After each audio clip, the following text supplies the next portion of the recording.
Hey everyone, this is Daniel from PhoneArena with a video review of the Samsung Galaxy Ace 3, Samsung's lower mid-range champion, the Galaxy Ace line.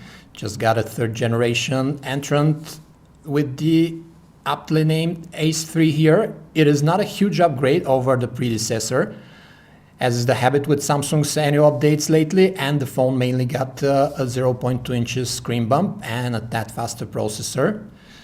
Another ace up its sleeve is that the Ace 3 runs the newest Android 4.2 and is splattered with the newest TouchWiz Nature UX from Samsung. Is this enough to warrant the upgrade or make you choose it before the sea of Android mid-rangers out there? Well, let's see.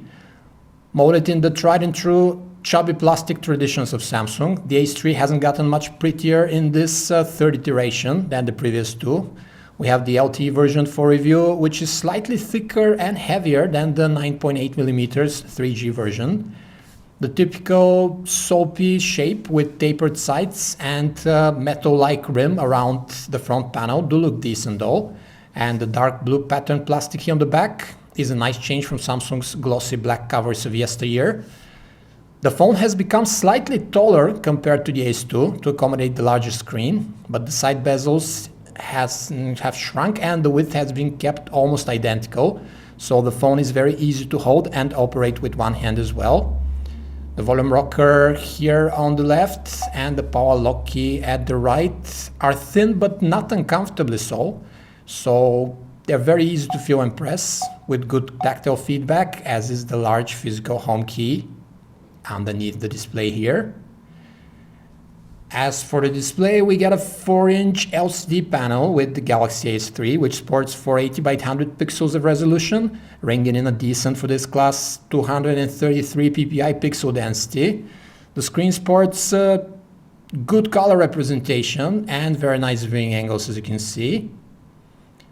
The panel's brightness is not very high though, and its reflectivity is about average, meaning that outside under direct sunlight, you'll have trouble telling what's going on even at maximum luminance. Let's have a look at the interface on this display now. Samsung's latest TouchWiz Nature UX is painted over Android 4.2 on the Galaxy Ace 3, so you pretty much know what to expect, as all the usual widgets and settings are present.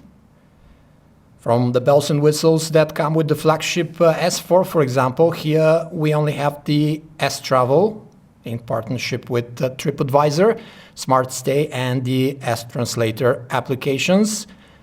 The interface doesn't sport all the fancy transparencies and animations that the more powerful handsets from Samsung are able to display, and this, coupled with the run-of-the-mill resolution of the display, make the UI feel a bit dated. Let's have a look at the on-screen keyboard. As you can see, although it comes with word prediction and over 50 different input languages to pick from, it is not a stellar typing experience because of the squished key layout and the large gaps between the keys on this fairly modest 4-inch display. Let's run a quick quadrant benchmark test. We have a 1 GHz dual-core processor on the 3G version of the Ace 3, which is modest for today's standards.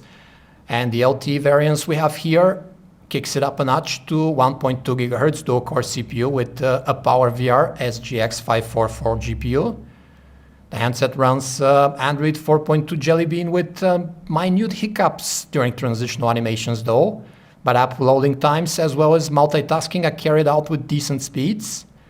Although it is pretty visible that the phone is not a speed demon, as the benchmark tests probably will show.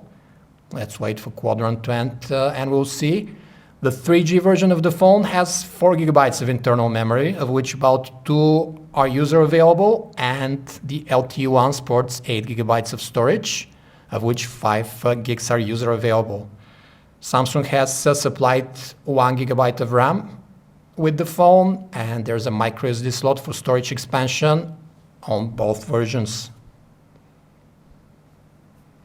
Let's see quadrant.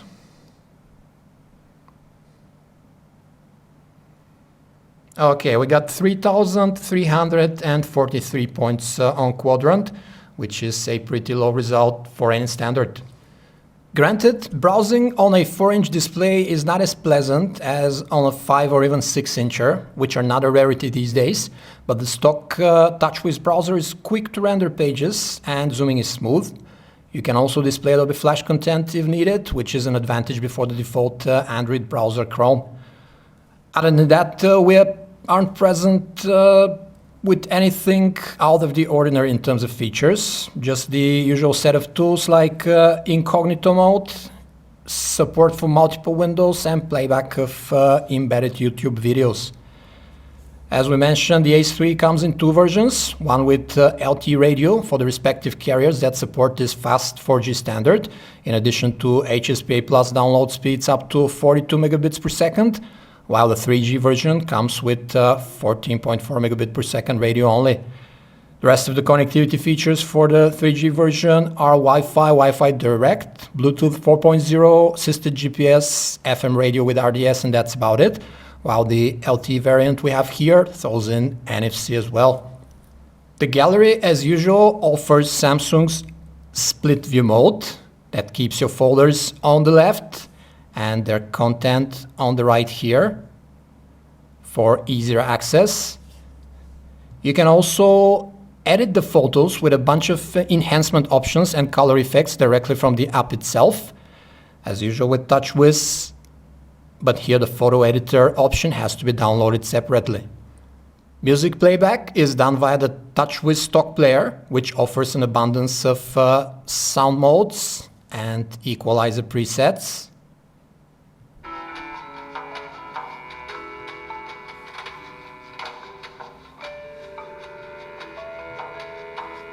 As well as virtual surround sound modes, as you can hear. The loudspeaker is of average strength, but emits a comparatively clean sound, with no audible distortions towards the highest volume. That's the highest possible volume from the loudspeaker. Of course, it's now covered, so in reality it's stronger. The video player runs most major formats without a hitch, including MKV files, and at Full HD resolution at that. This is a Full HD Matroska format clip, as you can see, 1920 by 1080. And it runs without a problem on the Galaxy Ace 3.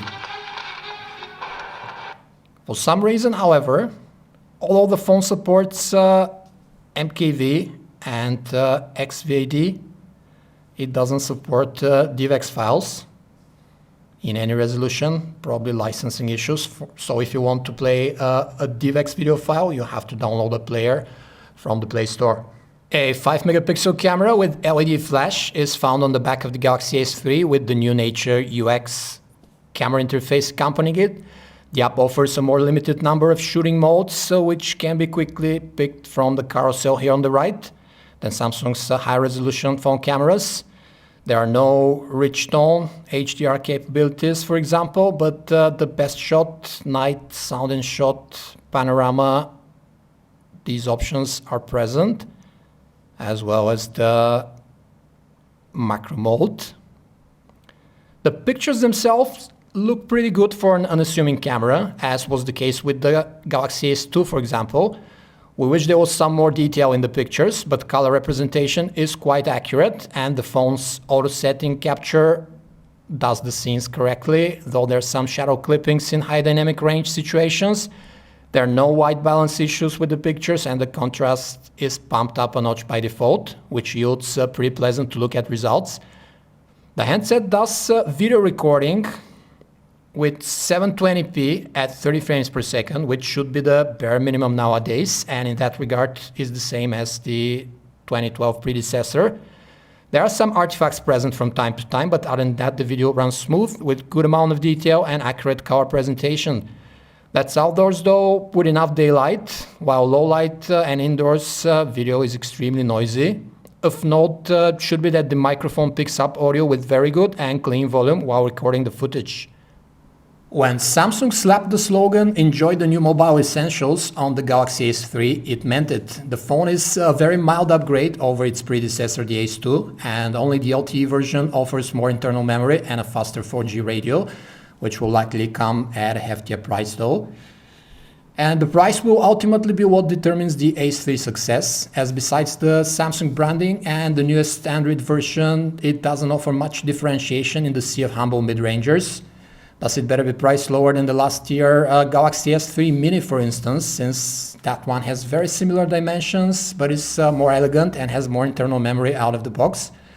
Other direct competitors are LG's Optimus A5 with similar specs, but a slightly larger display, and the Sony Xperia P with the same screen size but higher resolution and with more internal memory.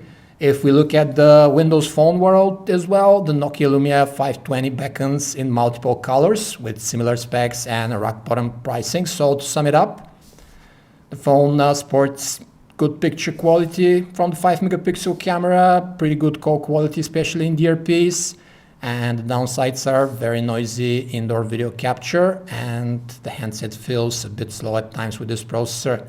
This was a video review of the Samsung Galaxy Ace 3 from PhoneArena. For more information about this and other handsets, you can visit us at PhoneArena.com.